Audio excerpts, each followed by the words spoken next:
اعوذ باللہ من الشیطان الرجیم بسم اللہ الرحمن الرحیم۔ محترم ناظرین، السلام علیکم ورحمۃ اللہ وبرکاتہ۔ ہم امید کرتے ہیں کہ آپ بخیر و عافیت ہوں گے۔ اللہ تبارک و تعالیٰ آپ کی تمام جائز خواہشات کو پوری فرمائے۔ اللہ تبارک و تعالیٰ آپ کو تمام بیماریوں سے محفوظ رکھے۔ محترم ناظرین، ہم روزانہ آپ کے ساتھ ایک عمل، ایک حدیث یا کوئی وظیفہ شیئر کرتے رہتے ہیں۔ آج بھی اسی تسلسل کے ساتھ ہم ایک نیا وظیفہ لے کر حاضر ہوئے ہیں۔ آج کا یہ وظیفہ ماہ شعبان سے متعلق ہے، کیونکہ ماہ شعبان جاری ہے۔ 3 سے 4 دن گزر چکے ہیں اور ماہ شعبان کی آج پہلی جمعرات اور کل پہلا جمعہ ہوگا۔ محترم ناظرین، ماہ شعبان کے جمعے کے حوالے سے آج کا وظیفہ آپ کی خدمت میں پیش کیا جا رہا ہے۔ محترم ناظرین، آج کا یہ وظیفہ بہت اہم ہے۔ یہ وظیفہ شعبان کے پہلی جمعرات اور جمعہ کے دن کا وظیفہ ہے۔ اس کے عمل سے، اس وظیفہ کے پڑھنے سے آپ اپنی تمام خواہشات کو پوری کر سکتے ہیں۔ اگر آپ کا حافظہ کمزور ہے تو حافظہ تیز ہو سکتا ہے۔ اگر آپ کے پاس مال و دولت کی کمی ہے یا برکت نہیں ہے تو آپ مال و دولت میں برکت کے لیے بھی اس وظیفے کو خاص طور پر پڑھ سکتے ہیں۔ ناظرین گرامی، ویسے بھی نبی کریم صلی اللہ علیہ وسلم پر درود مبارکہ بھیجنا اور ان کی آل پر درود بھیجنا یہ انتہائی ثواب کا کام ہے۔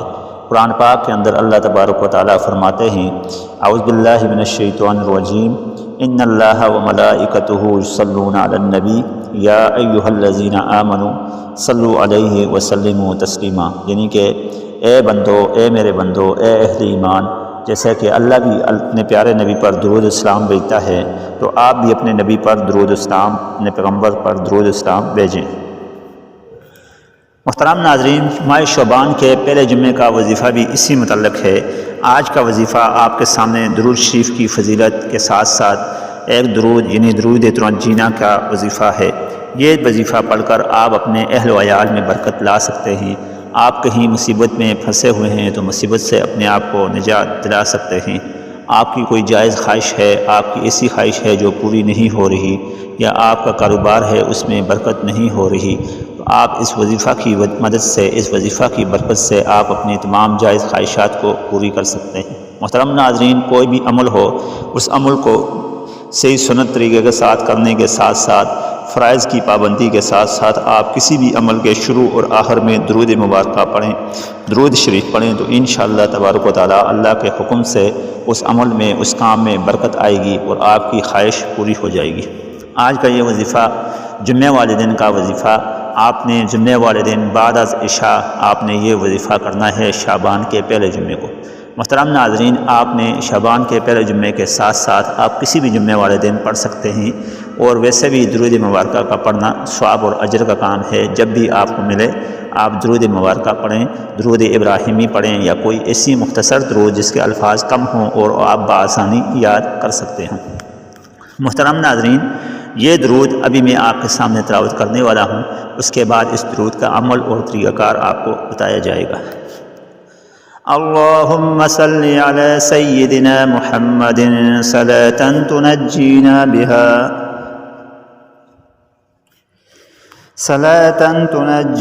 بها من جمیع الاحوال والآفات وتقضی لنا بها جمیع الحاجات وتطهرنا بها من جميع السيئات وترفعنا بها أعلى الدرجات وتبلغنا بها أقصى الغايات من جميع الخيرات في الحياة وبعد الممات إنك على كل شيء قدير صدق اللہ العظیم۔ محترم ناظرین، یہ وظیفہ، یہ درود مبارکہ آپ نے شعبان کے ماہ کو پہلے جمعے والے دن عشاء کے بعد آپ نے 300 بار پڑھنا ہے۔ اگر آپ کو یہ درود مبارکہ یاد نہیں تو ہماری ڈسکرپشن میں لکھی ہوئی ہے، اس کو آپ اپنے پاس لکھ لیں کاغذ پر، اور کاغذ پر لکھنے کے بعد آپ نے یہ وظیفہ کرنا ہے۔ 300 بار آپ نے عشاء کی نماز کے بعد قبلہ رخ ہو کر، پاک ہو کر آپ نے یہ عمل کرنا ہے۔ کوشش کریں کہ آپ معطر ہوں، یعنی کہ خوشبو وغیرہ لگائی ہوئی ہو، اور ویسے بھی خوشبو لگانا جمعے والے دن سنت ہے، تو آپ بامعطر ہو کر آپ نے جس جگہ آپ پڑھ رہے ہیں وہ جگہ بھی پاک ہو، مسلے پر بیٹھیں یا مسجد میں اور آپ یہ عمل کریں، اور اس کے بعد قبلہ رخ ہو کر اللہ تبارک و تعالیٰ سے آپ نے یہ اپنی جو حاجت ہے وہ مانگنی ہے۔ محترم ناظرین، قمر منیر میں علامہ فاتحانی نے لکھا کہ جو شخص کسی مصیبت میں ہو تو یہ درود مبارکہ پڑھے تو انشاءاللہ اس کا یہ عمل اس مصیبت سے اس کو نجات دلا دے گا۔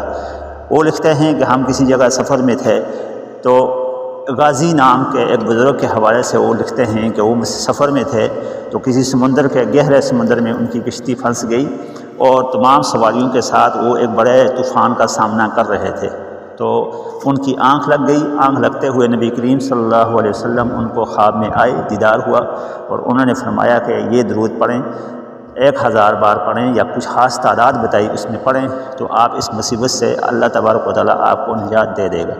تو وہ بزرگ کہتے ہیں کہ میری فوراً آنکھ کھلی تو میں نے اپنے ساتھ والوں کو اور شریک کے جو سفر تھے ان کو یہ بات میں نے بتائی، تو انہوں نے یہ درود مبارکہ پڑھنی شروع کی، میں نے ان کو سکھائی۔ تو کہتے ہیں کہ ہم نے 300 بار کے قریب پڑھا ہی تھا کہ وہ جو سمندر تھا، سمندر کے اندر جو طوفان تھا وہ کم ہو گیا، طوفان چھٹ گیا، ختم ہو گیا اور آسمان فوراً صاف ہو گیا۔ محترم ناظرین، درود مبارکہ کے بہت زیادہ فضائل ہیں۔ اللہ تبارک و تعالیٰ کے پیارے نبی نے بھی کئی صحابہ اکرام کو اس کی تلقین فرمائی، یہاں تک کہ ایک صحابی کے بارے میں آتا ہے کہ اس نے نبی کریم صلی اللہ علیہ وسلم سے سوال فرمایا کہ اگر میں اپنی دعا کا ایک حصہ درود مبارکہ کو دوں تو کیا میری دعا قبول ہو جائے گی یا اس دعا کی فضیلت ہوگی؟ تو اللہ تبارک و تعالیٰ کے پیارے نبی نے فرمایا کہ اگر آپ چاہو تو 2 حصے کر دو، یعنی کہ دعا کا 2 حصے درود مانگو، 2 حصوں میں درود مانگو اور 1 حصے میں کیا کرو، آپ دعا کرو۔ جب اس صحابی نے کہا اگر میں اپنے دعا کا تینوں حصے درود پر مشتمل کر کے پڑھوں یا دعا مانگوں تو کیا وہ قبول ہوگی؟ تو نبی کریم صلی اللہ علیہ وسلم نے فرمایا کہ آپ کی اس دعا کے صدقے، یعنی اس درود پڑھنے کے صدقے، اللہ تبارک و تعالیٰ آپ کی ہر حاجت کو پوری فرما دے گا۔ تو محترم ناظرین، یہ جو درود ابھی میں نے آپ کے سامنے پڑھی، اس کو ہم نے ڈسکرپشن میں لکھا ہوا ہے، آپ نے اس کا یہ عمل کرنا ہے تو انشاءاللہ تبارک و تعالیٰ آپ کے اس عمل میں برکت فرما دے گا اور آپ کی تمام جائز خواہشات انشاءاللہ تبارک و تعالیٰ پوری ہو جائیں گی۔